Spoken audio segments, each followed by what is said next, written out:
Hi everyone, hope you are doing well as we return back to normalcy. Before I introduce the topic for today, let me draw an important analogy. Before COVID, all of us who did not have a work from home option thought it to be wonderful and wished we could have it as well. 80 days into the lockdown, we realized it is not as great as we thought it was. And we wish to get back to work and have a balance of both professional and personal lives. The topic of asset allocation is similar. You need a fair mix of all the asset classes to have an optimal portfolio. To discuss this topic and the principles, I am joined in by Mr. Swaroop Mohanty. Swaroop is the CEO at Mirai AMC and has over 24 years of experience in the field of financial services.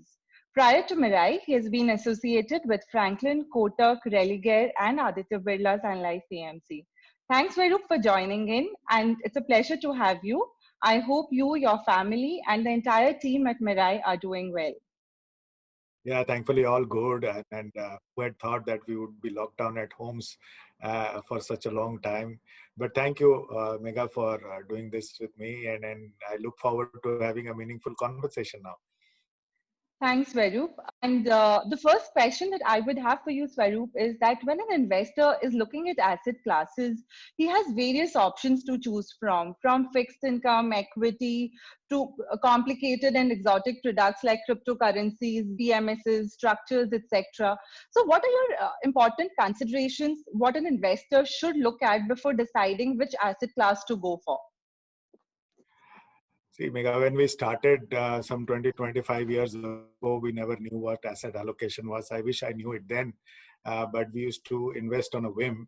But as these started unfolding and principles of financial planning started, of course, asset allocation is the core to everything. And what strikes me most when it comes to asset allocation in the recent times is how dynamic the nature of underlying constituents have become. Over the last 10 years, if you see, we've seen significant change in the behavior of all these assets, whether we talk about real estate, gold, or for that matter, when it comes to Indian equity. So for me, the most important thing to consider in today's world would be forming the right allocation and understanding these changing natures. I think the first thing to note would be the changing investment horizons with each asset class. And please note that all these asset classes have become cyclical in nature. You cannot put a thumb rule anymore, like we used to say a decade ago. To say that real estate will give returns definitely in 5 years is no longer valid. We just saw in the last 2 months, 7 years of equity returns being wiped off. So the basic rules of asset classes are changing, and hence we need to imbibe them in the plan is the first consideration. The second, and I think the most critical part of any asset allocation, is the risk profile of the investor. And then when you look at the risk profile of the investor, it itself is a journey. And it keeps on changing with the journey of the plan, and it is quite natural. Especially when it comes to, say, something like COVID happening, it becomes a natural sort of riskometer. We guys go out and tell everybody that mutual funds are subject to market risk. But when the risk unfolds, we actually know the depth of the risk. And that sometimes comes at an uncomfortable level, right? So the risk profile, it's a matter of fact that one practices risk over a period of time, and in that period, one understands some and someone doesn't understand. So factoring that in the asset allocation will become the other key part. And then the most important part, I reiterate on this because sometimes we digress on that, is that the rule of investing is the same for all asset classes. We have to maintain a standard rule for all asset classes. Sometimes we tend to vary with the way we look at real estate or fixed assets versus financial assets. The rules sort of change. What is good there don't stand to be good here, while we have to form a broad rule for all asset classes because the rule of investing is the same when it comes to the process of investing. Now, when you look at, sort of summing this whole thing up, the division of allocation amongst these various classes would take into account, obviously, the final goal that one wants to go to, and hence one has to keep in mind the necessary liquidity factors of each asset classes. And when you combine that, you form the asset allocation, would be my personal opinion. Right. So you very rightly said that the final goal is very important. Now, Correct. Swaroop, the question is that, there are various ways in which one can go about choosing the right asset allocation strategy. So you may have an asset only approach, you can have a liability relative approach, you may have a goal based approach. Now, in our experience, what we have seen is typically when a retail investor or a new investor starting his investment journey begins, he generally uses the goal based approach. However, along the way somehow it turns into an asset only model of asset allocation. Now, would you have anything to add to it to probably understand which one is better, or which one should an individual investor go ahead with? See, first of all, everybody's life is different, hence everybody's goals are different, right?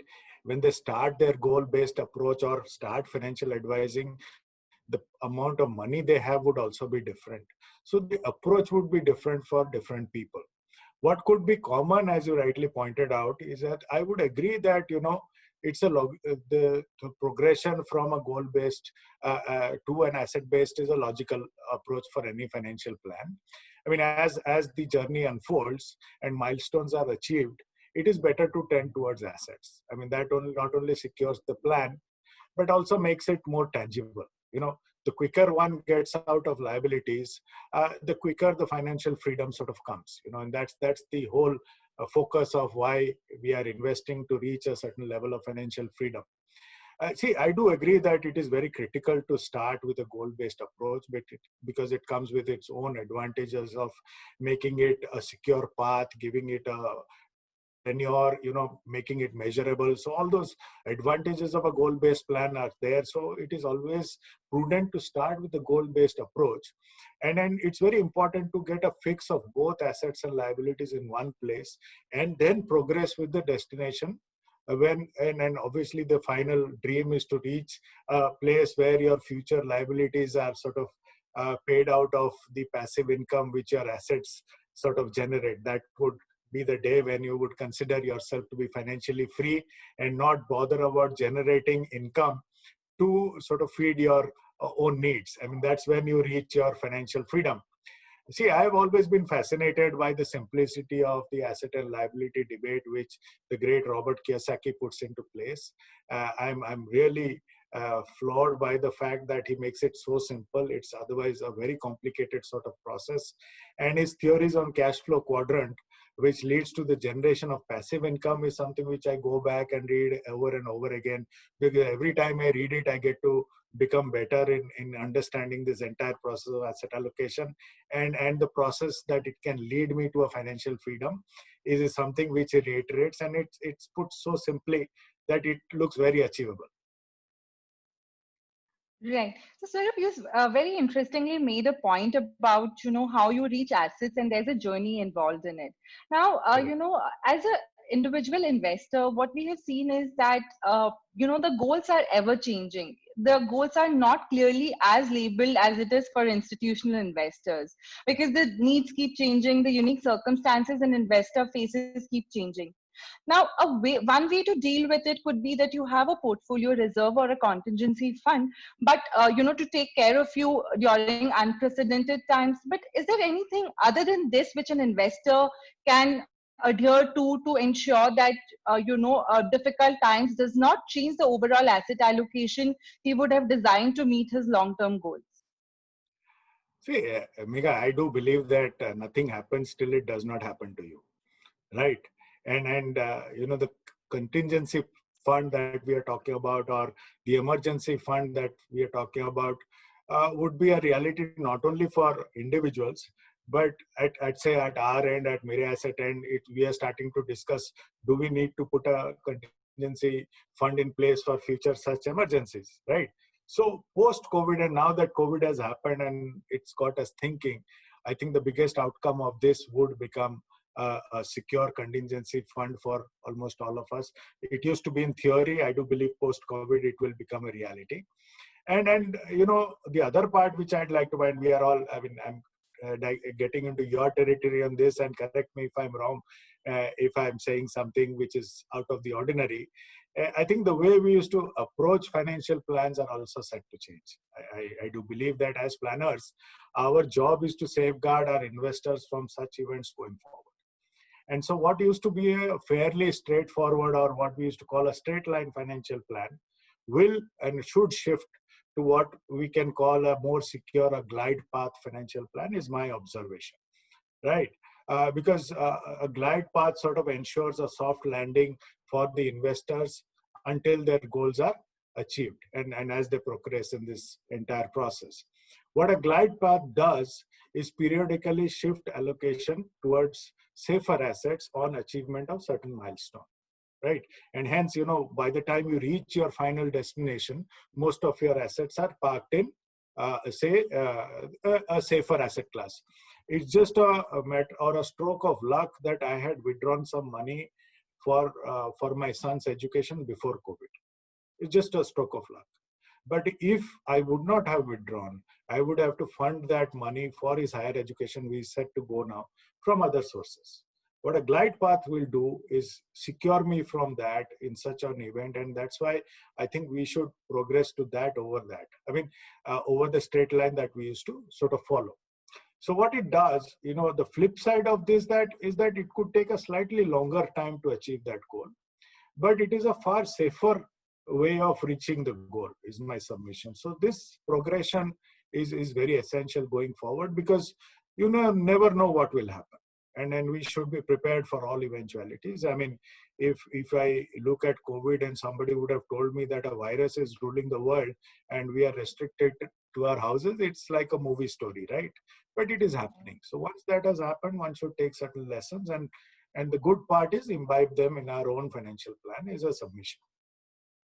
I think you made a very important point about the glide path, which pension funds typically do, wherein, Correct. people Absolutely. are kind of retiring, etc. So, Swarup, what's happened is, with the whole credit risk fiasco that's happened recently, the focus on core and satellite approach, both in fixed income and equity, has become exceedingly important.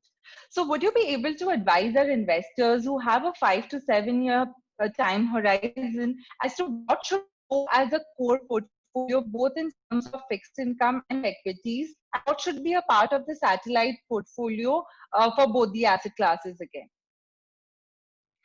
Yeah, I would definitely agree with a core and satellite approach, but for periods longer than 5 years. One has to give enough time for the strategy to play out, each underlying strategy to play out, hence more than 5 years. But for periods up to 5 years, I would say the core part should dominate. But if one gets very good opportunities for short-term tactical plays, then one could increase the allocation to the satellite part for periods less than 5 years. See, the advantages of a core and satellite strategy are immense, as they tend to safeguard a big part of the portfolio, that is the core part, right? The satellite part is where the risks are taken. And if they are well understood, then things become easier from an investment experience perspective. When we talk about credit risk or small cap investing, here is where it gets a little tricky. The risks which can unfold are pretty large. In the Indian context, once you go down companies below the mid cap rank in market cap, the task becomes a little tough. Assessing the potential risks in the businesses at times become next to impossible. And I'm saying this from a portfolio manager perspective. Hence, as a fund house, we've stayed away from both these categories. So while taking the credit risk and small cap funds, we believe that one should be a little more careful. I do believe that going forward, mid caps now tend to become a part of the core portfolio. As due to the increasing efficiencies, large caps would tend to give market returns more often than not. But large caps could become predictable in their outlook. Hence, a blend of both in the core would be beneficial for the investor. See, I'm a big fan of the structural themes as satellite funds over, say, small caps. Themes are broad portfolios, and they are not exactly sectors. See, when I started working and I started selling funds in 96, 97, the portfolios used to read under the heading banks. Then they became bank and financials. And now they're tending to become banking, financials, and fintech. When we launched the consumption fund some 7 years ago, it was more or less FMCG. Today, it's a broad category. So if you look at some of these themes, that is banking and financials, consumptions, healthcare, they will become pillars to the economy. So though they look like sectors, but they are broad themes and diversified fund, I would recommend them over small cap for satellites. That's a personal opinion. And I'm a big fan of long-term gilt funds over credit funds. And I'm not saying this today. I've been a gilt seller from the year 2000, practically from the way when this industry started. And then this is something which has always stayed part of my portfolio perpetually. Because let's look at it. Globally, interest rates are tending towards negative, and there is over 20 trillion money kept, and this is before COVID, that amount has gone up at 0% globally. Okay. And our 10-year is at 5.85. One of them is wrong. So you decide which one is wrong and pick accordingly. But yes, the core and satellite does make sense if played well. And that's the way portfolios will unfold going forward. Right. I think you very beautifully captured, the satellite portfolio bit. And, as a follow-up question to this, a lot of our investors want to play the tactical call at times. So, for example, when autos are not doing well, they're found at cheap values, etc. Or maybe 2 years before, offshore as a category looked very, lucrative. So, at times we are often faced a question which most of our investors have is, whether the tactical play is something they should do or venture out on their own through direct equities, or do you believe that it is better left to the foray of, professional fund managers like yourselves? See, when we look at any successful portfolio, and this is just not India, globally, the wealth creation has more or less happened due to knowing what not to do rather than knowing what to do. Most successful fund managers draw clear lines of what they will never do in their portfolios. So the key to any portfolio success in the long run is to stick to the plan and not get swayed away with temptations when they come during the journey. And let me tell you, the temptations will always be very large. Worldwide, most plans fail when people succumb to such temptations. So it is never prudent to fall for short-term temptations, and always right to stick to long-term portfolio plans for success. Yes, there is always this debate of foraying into direct stocks. If one has the expertise, then one should definitely do it. I mean, that's something we have felt very strongly about.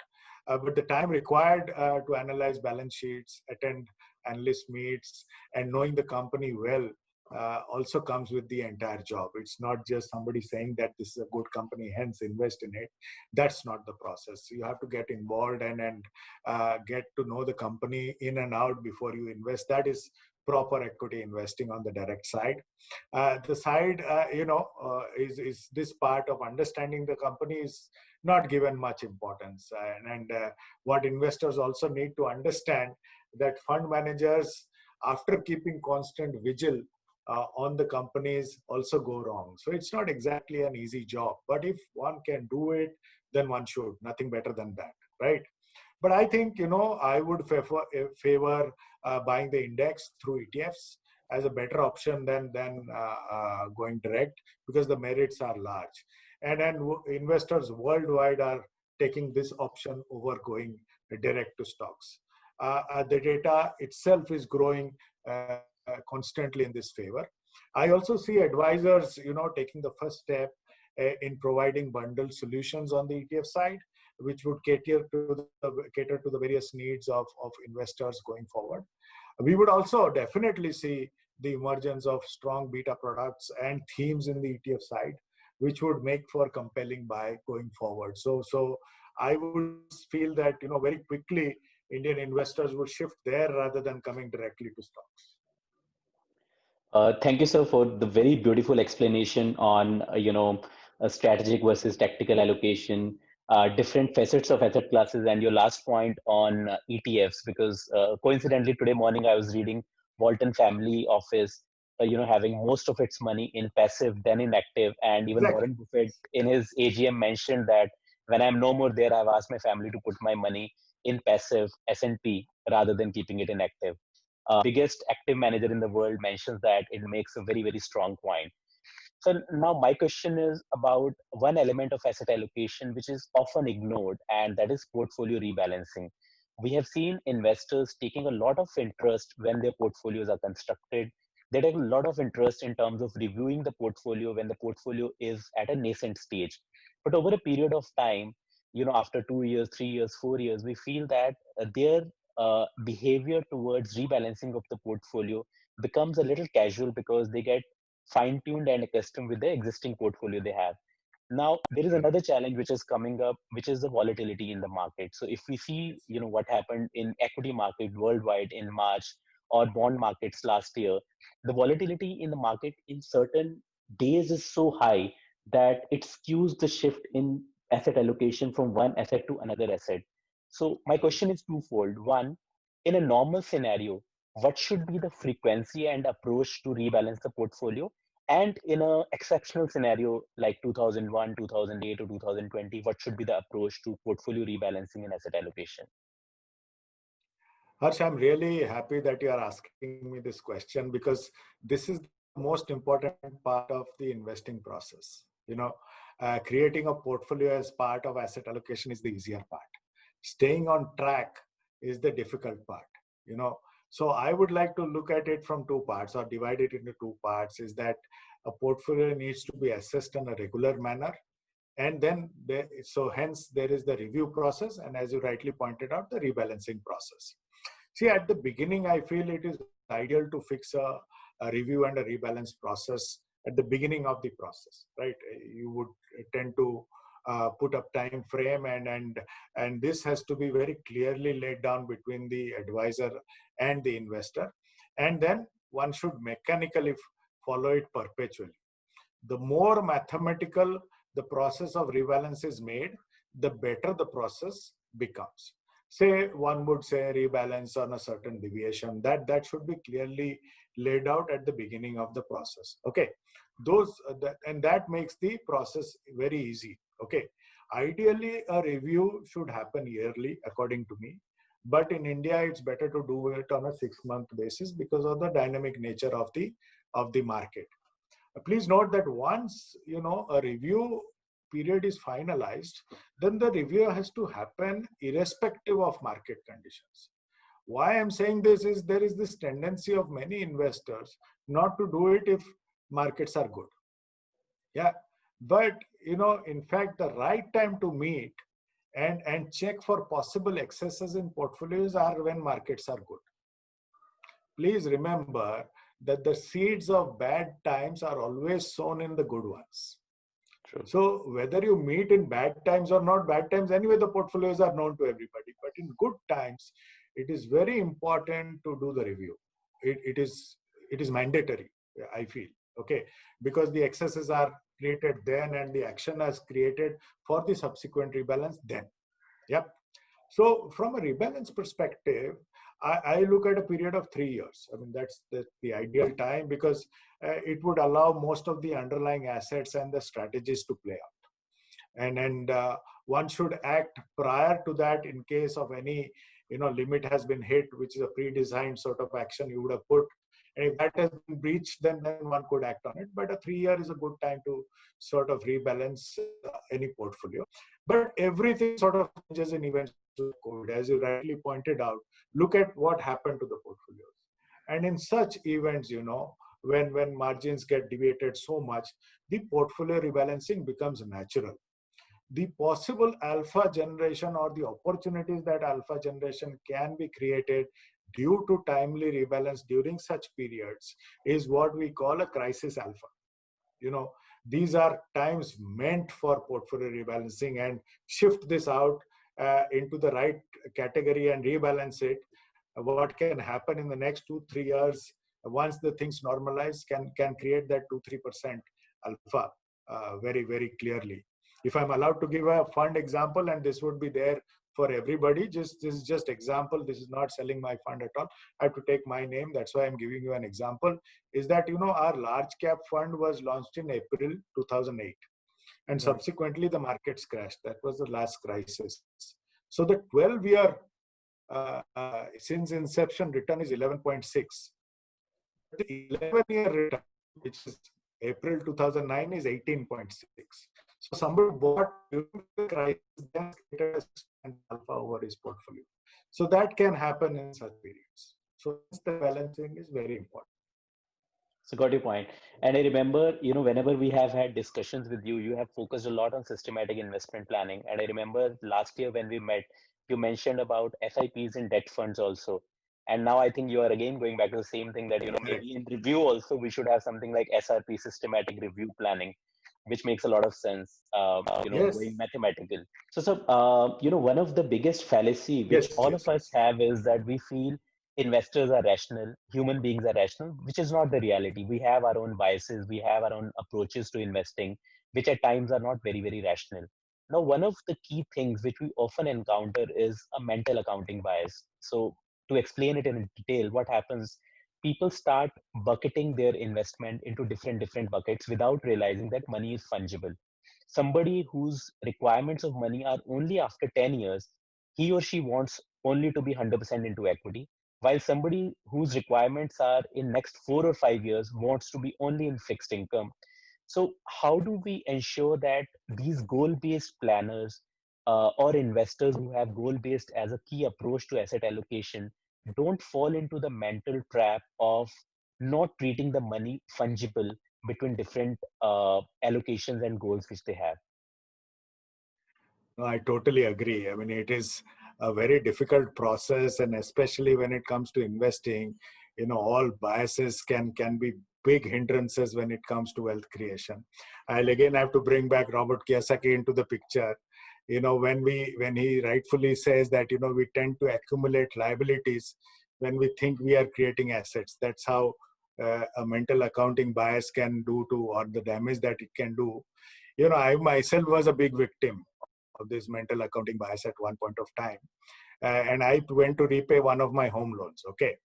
And a friend of mine was the banker, and he said, he joked that, can you get more clients like you? Because from people like you, my bonuses come. It is after that I started looking at my overall asset and liability in totality. My home loan rates, and I'll just give you a different example. My home loan rates were always higher than my investing portfolio returns. And so what was I doing? I realized that on the day I repaid or prepaid my home loan. So while I was always focused on the fact that I was owning a house, I was actually paying much more. It is after that day that I started looking at money in totality. As you rightly pointed out, we get fixed that equity is for certain period and debt is for certain period. While that is not how you make money. You make money when you put the entire portfolio in totality. And after that, later, let me tell you, today my home loan rate is as good as my investment return, a little lower. I'm so conscious that once the lockdown opens, I am again going to renegotiate my home loan rates to bring it down. The day it goes up, I will probably pay from here. I'll clear off my loan. I will not let myself get into that trap again. So the key, should be to always look at the overall money status as one balance sheet. To avoid, say, a mental accounting bias to creep in. Look at assets and liabilities in one picture, and have the same rules for all. I'm repeating what I said in the first answer. I discussed the rule of investing to be, the same for all asset classes, whether it's equity or debt. And then one should follow the same thought process too. As advisors, it's our job to make the investor aware of that. At the same time, it becomes important for the investor to also disclose everything possible to point out for the advisor to be able to point out some biases which creep into the portfolios. See, if it took an outsider for me to understand the huge bias in my overall financial status. And since then, I have been correcting myself. So to bucket investments in fixed funds never advisable, because the underlying itself is changing. You have to look at the totality of the portfolio at all possible times to avoid such biases to creep in. So, so now extending the conversation of, biases to, the human nature of seeking adventure. So all of us by nature Correct. dislike boredom. We don't like status quo, and we want adventure, and that at times creeps into our portfolio decisions also. So on one hand, we have seasoned investor worldwide who say that keep it simple, keep it in ETF, keep it in passive, keep it in mutual funds, keep it diversified. While on other hand, we have a lot of young investors and a few seasoned investors also who wants to get into excitement. They want angel investing, they want cryptocurrency. At times they don't even look at the correlation which these assets would have with their existing portfolio. Now sometimes it's also fear of missing out, that my neighbors have made a lot of money in cryptocurrencies and angel, why should I miss that opportunity? So how do we handle this dilemma of keeping it simple and generating better return in a risk managed way versus getting into adventure and at time either exceeding the risk aspect of the portfolio or reducing the return aspect of the portfolio? No, Harsh, this is such a brilliant subject to discuss, because it's not only for exotic products, but also for normal investing. Regret aversion is dangerous, right? It Right. is like a virus which grows inside you. The more you let it grow, the more you tend to digress from your financial path. That's what happens, right? And I feel the biggest reason for deviating from failure plan or the failure of financial plans is this. It is definitely not easy to overcome because some of the digressions look so lucrative that it's so easy to fall into that trap. But when it comes to investing in exotic products, I'd like to point out one part, very important part, is that the legality of all such exotic products need to be assessed first. Uh, uh, and after you cross a certain financial security level, there is nothing wrong in taking higher risks, but not until then. I mean, one has to secure a certain level of financial freedom, and then one can get into it. But I would say always look at a legal place to invest. And most of the exotic products, once you start scrapping the top, there are some issues which tend to crop up more often than not. See, angel investing, I think, is something which is definitely the way forward, and those can always be explored. Nothing better than investing in possible growth stories at early stages. Nothing wrong with it. But again, I'd like to repeat and whatever I've said in such investment processes. First, it has to be legal. Second, which is very important and part of any financial process, is the investment avenue has to have a solid business plan. And it cannot be for an emotional reason at all. Somebody has said, or I believe it's good. Those are emotions. It has to be a solid product in front of you for you to go out and invest. And only after you've crossed a certain level of, financial security. If one does not have the expertise to assess all this, I would definitely recommend that person to go and ask for expert advice and then go progress. It is not easy getting into such exotic products, so better go through an advisor. It would be my submission. Got your point, sir. And I think one of the aspect which I would want to add to that is liquidity, because we don't at time get liquidity, but we just have a notional return which never materializes. There is another asset class which all of us are quite obsessed about, and some part of it is in India and it's in the rest of the world also. What we have seen is the behavior to invest into real estate. Now, Yeah. worldwide, in certain countries, it makes a lot of sense to look at real estate because mortgages are extremely low, rental yields are very high, and it becomes pseudo debt fund where you have a fixed coupon kind of a rental yield coming, and there is a moderate appreciation without you burning a hole in your pocket through mortgage rates. But in India, the situation is very different. Mortgage rates are high, rental yields are low, legal aspects are often disputed. We have issues with the technical issues of construction and other things in a build up apartment or a house. Now there are two questions which I have. One, though we all understand that real estate is a inflation hedge and it always gives us inflation return, but in your experience, if we look at the data of last 40-50 years in India, does real estate make sense to be a part of the portfolio if it is not for consumption? And two, if real estate makes sense to be a part of the asset allocation, should it be taken through REITs or REOCs versus buying a physical real estate? So what would be your opinion on both these aspects? See, I think the second one is easier. So let me start with the second question of yours, because the REITs, as we call it, is a financial asset and not a physical one. Okay, Right. the investment of our horizons of REITs are very ready for that. It's not a 2, 3, 4 year sort of fund. It has to be for a far, when you buy a property, it is for 20, 30 years, and REITs could tend to be longer, long, if not less, but could be that long for giving the right sort of returns of the underlying asset. It's a diversified product, so it comes with its advantages over single asset ownership. The view that prices may come down in the short run could happen, but one should remember that the upper limit would be pre-COVID sort of levels. So that's the play between the correction, possible correction. I do not know whether it will happen or not.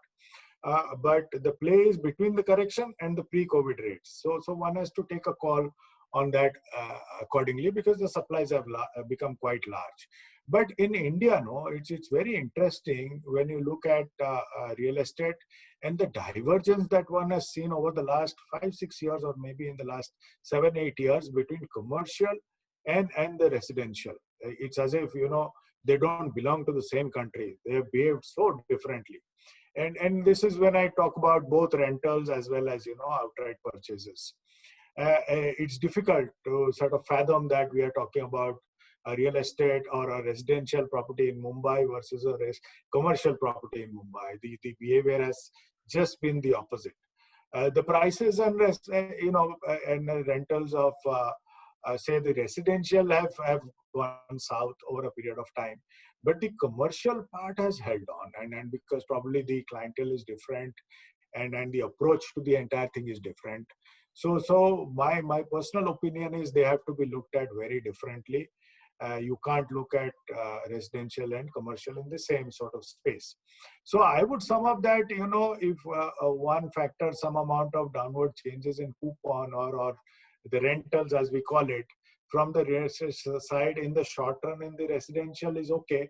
But in the commercial side, if there is a dip, it would reverse to the mean in the coming forward. Yes, COVID would put up some kind of differences in the views of people looking at office spaces. But I think the demand is so big in a growing economy like India, going forward, it would reverse back to its mean, is my opinion. It's up to people to take a call on that, because there is this inherent tendency to look at real estate or property, which is so over the years and over the generation that becomes the first go-to sort of asset. But I think the financial assets are much better than fixed assets going forward, and COVID would be that trigger for India and Indian investors, is my opinion. So, point well taken. In fact, the learning for me from the last discussion or last element on real estate is that we should not look at real estate as a very homogeneous asset class. Within real estate, also there is a lot of heterogeneity, and we should look at those aspects before we look at real estate as a part of our portfolio. Because let's look at, say, Mumbai. In the last Right, 15 years, the real part of commercial was Nariman Point. Then right. it became so Nariman Point called us back at cheap rates.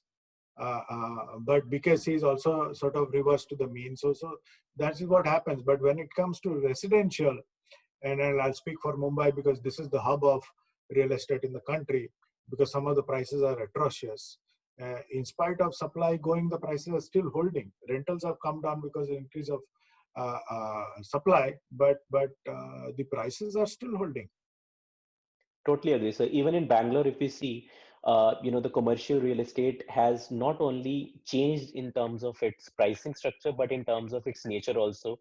Whatever it was on MG Road and Brigade Road a decade back is now on Vittal Malya Road. So those things have changed in Bangalore also, and in residential, Sadashiv Nagar, what it was and what it is, it still holds the same. So I totally agree with that. So thank you so much for a detailed discussion on asset allocation. A few key takeaway for us is one on the glide path, which is very, very important, which we generally associate with institutional investors. And now we need to relate with the retail investors also. And other than that, different elements of core and satellite approach, strategic and tactical approach. I think it will help us and our investors a lot in terms of being a little more agile and intelligent towards your portfolio going forward. The only thing which comes to my mind when I think about asset allocation is that it's not the assets in your portfolio which decide the return over the course of your portfolio duration, but it's the asset allocation which decide where you end up being after 10 or 15 years from the day you start your investment journey. Thank you so much for your time, and we are very, very sure that our investors would learn much more than what we thought they would learn when we started planning for this topic. Thanks a lot. Thank you so much. I really appreciate Harsh and Megha. Thank you for doing this, and it's been a pleasure. Yeah, really. The questions were fantastic. Normally, I've not got questions like this, so it helped me a lot. So really appreciate.